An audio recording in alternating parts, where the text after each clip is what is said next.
This channel does not promote any violence, harmful, or illegal activities. All content provided by this channel is meant for an educational purpose only. Humayun Ahmed তিনি ছিলেন একজন বাংলাদেশী লেখক, ঔপন্যাসিক, নাট্যকার, গীতিকার, চলচ্চিত্র পরিচালক এবং চিত্রশিল্পী। তাকে বিংশ শতাব্দীর অন্যতম জনপ্রিয় বাঙালি লেখক হিসেবে গণ্য করা হয়।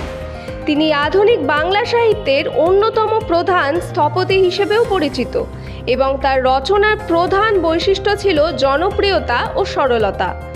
তার রচিত উপন্যাসের সংখ্যা 2 শতাধিক, যা তাকে বাংলা সাহিত্যের ইতিহাসে এক বিশেষ স্থান করে দিয়েছে। হুমায়ুন আহমেদ 1948 সালের 13ই নভেম্বর ময়মনসিংহ জেলার নেত্রকোনা মহকুমায় মোহনগঞ্জ উপজেলায় জন্মগ্রহণ করেন। তার পিতা ফয়জুর রহমান আহমেদ ছিলেন একজন পুলিশ কর্মরতা এবং মা ছিলেন আয়েশা ফয়েজ। তার ছোট ভাই মোহাম্মদ জাফর ইকবাল ছিলেন একজন স্বনামধন্য লেখক এবং শিক্ষাবিদ ও এহসান হাবিব ছিলেন একজন রম্যলেখক ও কার্টুনিস্ট। বাবার চাকরির সুবাদে দেশের বিভিন্ন স্থানে তার শৈশব কেটেছে। তিনি বগুড়া জেলা স্কুল থেকে এসএসসি, ঢাকা কলেজ থেকে এইচএসসি এবং ঢাকা বিশ্ববিদ্যালয় থেকে রসায়নে স্নাতক ও স্নাতকোত্তর ডিগ্রি লাভ করেছিলেন। পরবর্তীকালে যদিও তিনি নর্থ ডাকোটা স্টেট ইনস্টিটিউট থেকে পলিমার রসায়নে পিএইচডি ডিগ্রি অর্জন করেন। হুমায়ুন আহমেদ তার কর্মজীবন শুরু করেছিলেন ঢাকা বিশ্ববিদ্যালয়ের রসায়ন বিভাগে প্রভাষক হিসেবে। পরবর্তীকালে তিনি অধ্যাপক হিসেবেও উন্নীত হন। তবে লেখালেখির প্রতি তার গভীর টান থাকায় 1990-এর দশকে তিনি অধ্যাপনা ছেড়ে সম্পূর্ণ লেখালেখিতে আত্মনিয়োগ করেন। হুমায়ুন আহমেদ বাংলা সাহিত্যে এক নতুন ধারা তৈরি করেছিলেন। তার রচনায় এমন এক বিশেষ ধরনের আকর্ষণ ছিল যা পাঠককে দ্রুতই মন্ত্রমুগ্ধ করে ফেলত। তার লেখার ভাষা ছিল সহজ, সরল ও সাবলীল, যা সমাজের সর্বস্তরের পাঠকের কাছে সহজেই পৌঁছতে পারত। তার প্রথম উপন্যাস নন্দিত নরকে 1972 সালে এটি প্রকাশিত হয় এবং এটিতে রাতারাতি খ্যাতি এনে দেয় তাকে। এরপর একে একে প্রকাশিত হয় শঙ্খনীল কারাগার, হিমু সিরিজগুলি, মিসির আলী সিরিজগুলি এবং জোছনা ও জননীর গল্প। এই সমস্ত সিরিজ সহ গল্পগুলি তাকে অসংখ্য জনপ্রিয়তা এনে দেয়। তার হিমু চরিত্রটি এতটাই জনপ্রিয়তা লাভ করেছিল যে হিমু যেন পাঠকের মনে মানুষ হয়ে উঠেছিল। হিমু একজন ভদ্র ও ভবঘুরে যুবক যে খালি পায়ে চলে এবং সমাজে প্রচলিত রীতিনীতিকে চ্যালেঞ্জ করে চলে। মিসির আলী চরিত্রটি আবার একজন যুক্তিবাদী এবং মনস্তাত্ত্বিক চরিত্র, যিনি রহস্যের সমাধান করে যুক্তির মাধ্যমে। রূপা চরিত্রটি ছিল হিমুর প্রেমিকা, যার প্রতি হিমুর এক অদ্ভুত টান রয়েছে। উপন্যাস ছাড়াও হুমায়ুন আহমেদ অসংখ্য নাটক, চলচ্চিত্র ও ছোট গল্প রচনা করেছিলেন। তার টেলিভিশনের নাটকগুলো ছিল অত্যন্ত জনপ্রিয়।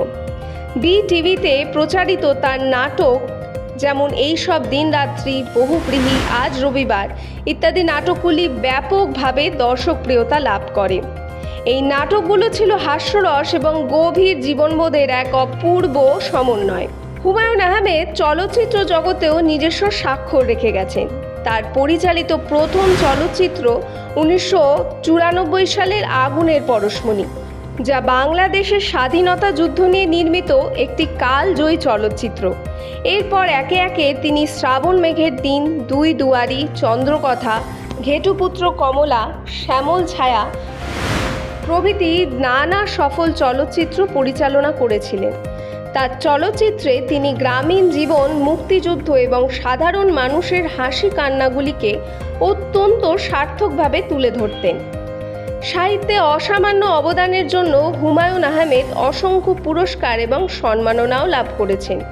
এর মধ্যে উল্লেখযোগ্য ছিল 1951 সালে প্রাপ্ত বাংলা একাডেমি পুরস্কার, 1994-তে প্রাপ্ত 21শে পদক এবং জাতীয় চলচ্চিত্র পুরস্কার, যা তিনি পেয়েছিলেন শ্রেষ্ঠ চলচ্চিত্র পরিচালক এবং শ্রেষ্ঠ চিত্রনাট্য হিসেবে। এছাড়াও তার ঝুলিতে এসেছিল শিশু একাডেমি পুরস্কার। হুমায়ুন আহমেদের ব্যক্তিগত জীবন ছিল কিছুটা আলোচনার বিষয়। তিনি প্রথমে গুলতেনিক খানকে বিবাহ করেন এবং তাদের 4টি সন্তানও হয়েছিল। পরবর্তীতে তিনি অভিনেত্রী মেহের আফরোজ সাওয়ানকে বিবাহ করেন এবং তাদের 2টি সন্তান হয়। 2021 সালে আহমেদের শরীরে ক্যান্সার ধরা পড়ে। তিনি দীর্ঘ সময় নিউ ইয়র্কে চিকিৎসা করেছিলেন। অবশেষে 2012 সালের 19 জুলাই এই কিংবদন্তি লেখক নিউ ইয়র্কেই তার শেষ নিঃশ্বাস ত্যাগ করেন। তাকে তার নিজ হাতে গড়া নন্দনকানন গাজীপুরের নুহাশপল্লীতেই সমাহিত করা হয়।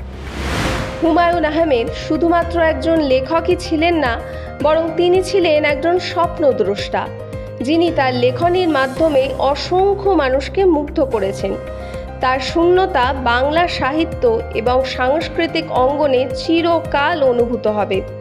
তিনি তার অসংখ্য পাঠক এবং ভক্তদের হৃদয়ে চিরকাল বেঁচে থাকবেন তার অমর সৃষ্টির মাধ্যমে। তার সৃষ্ট চরিত্রগুলো আজও পাঠক হৃদয়ে জীবন্ত হয়ে রয়েছে। সংবাদ শিরোনামের পক্ষ থেকে হুমায়ুন আহমেদকে জানাই সশ্রদ্ধ প্রণাম। মানুষের পাশে, মানুষের সাথে আমরা আছি এই বাংলাতে। আপনারা দেখছেন সংবাদ শিরোনাম। দেখলেন তো অনেক কিছু, এবার দেখুন নতুন কিছু।